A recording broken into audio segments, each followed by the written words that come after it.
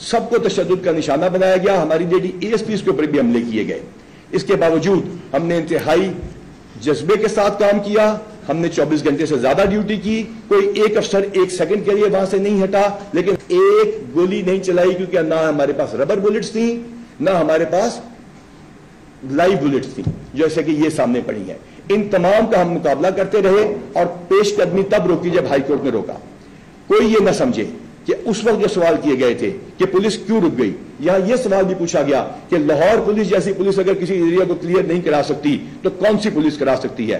اگر پولیس اور رینجرز مل کے نہیں جا سکتے جو اس ملک کے بہادر ترین ادارے ہیں تو پھر کون کرے گا؟ اس کا جواب ہم نے آپ کو کہا وقت آنے پہ دیں گے, اور اس کا جواب CCPO لاہور اور ان کی ٹیم نے آج آپ کے سامنے رکھ دیا ہے. یہ اس کے علاوہ بھی مٹیریل ہے, اس کے علاوہ بھی چیزیں ہیں, اس کے علاوہ بھی ہم یہاں پتھروں کی بارش لے کر جو حملے ہوئی تھی اس کا مٹیریل جان بوجھ کے لے کے نہیں آئے, آپ کو ساتھ لے جائیں گے, آپ کو وہاں بنوا دیں گے. قانون کے تقاضوں کے مطابق, ہائی کورٹ کے حکم کے مطابق ہم سرچ وارنٹ کے ساتھ وہاں پہ ویٹ کر رہے ہیں. ہم نے اس جگہ کو سرچ کرنا ہے, ہمارے پاس سرچ وارنٹ ہے. ہم نے وہاں پہ جا کے قانونی تقاضوں کو پورا کرنا ہے, نقشہ موقع بنا کے ایک ایک لیگل ریکوائرمنٹ پوری کی جائے گی. اور میں پھر آخر میں ایک بات کروں, ایک ایک شخص جو پکڑا گیا ہے اس کی آج بھی ویڈیوز موجود ہیں, اور ہاں ان میں سے کوئی شخص اگر بے گناہ نکلتا ہے, اس کی کوئی ایویڈنس سامنے آتی ہے تو اس کو انشاءاللہ تعالی, یہ میں بطور کمانڈر پنجاب پولیس آپ کو یقین سے کہہ سکتا ہوں کہ کوئی ایک بے گناہ شخص بھی گرفتار نہیں کیا جائے گا. اس سے پہلے جو افراد گرفتار ہوئے ان کی بھی جیو فینسنگ اور جیو ٹیگنگ کے ذریعے ہم اس کو انشاءاللہ تعالی انصاف کو یقینی بنائیں گے. ہمارے پاس لوکیٹرز ہیں, ہمارے پاس نفری ہے.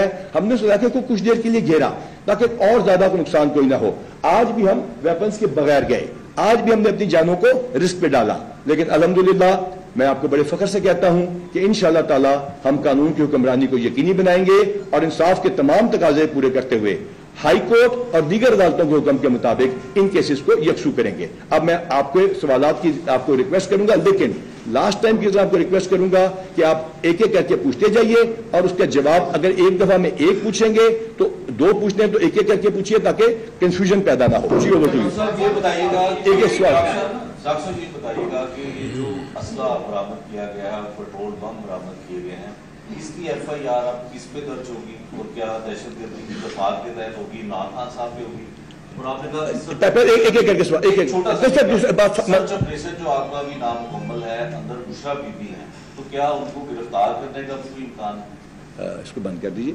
اچھا, پہلا سوال کہ یہ اسلحہ کس کا ہے, اس اسلحے کے نمبر ہیں, یہ لائسنسی ہے یا نہیں, ابھی آپ کے سامنے یہ والی ٹیم لے کر آئی ہے. ٹیم وہاں پہ بھی موجود ہے, دیگر جگہوں ٹینٹس کی تلاشی لے رہی ہے.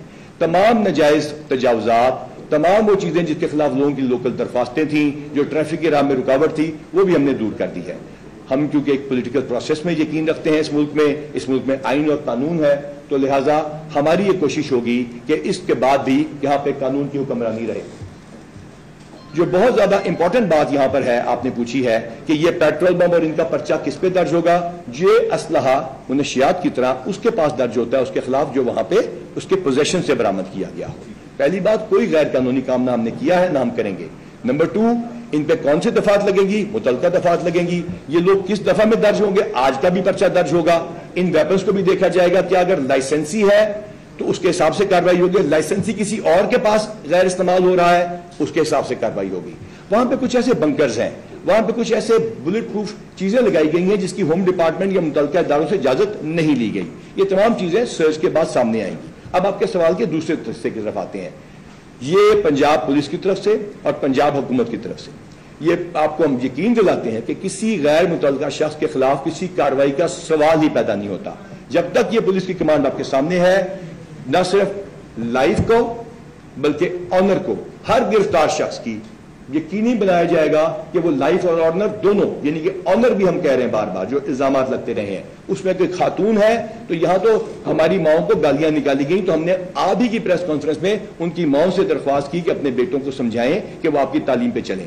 خواتین کی اس معاشرے میں پہلے سے بھی زیادہ عزت ہے, جس کے خلاف کوئی بھی پرچہ نہیں یا کس کے خلاف کوئی ریکوائرمنٹ نہیں ہے, ایک سیکنڈ کے لیے بھی اس کے خلاف کارروائی کا ہم نے سوچا ہی نہیں. آپ کے سوال سے یہ سوال پیدا ہوا, it was out of question.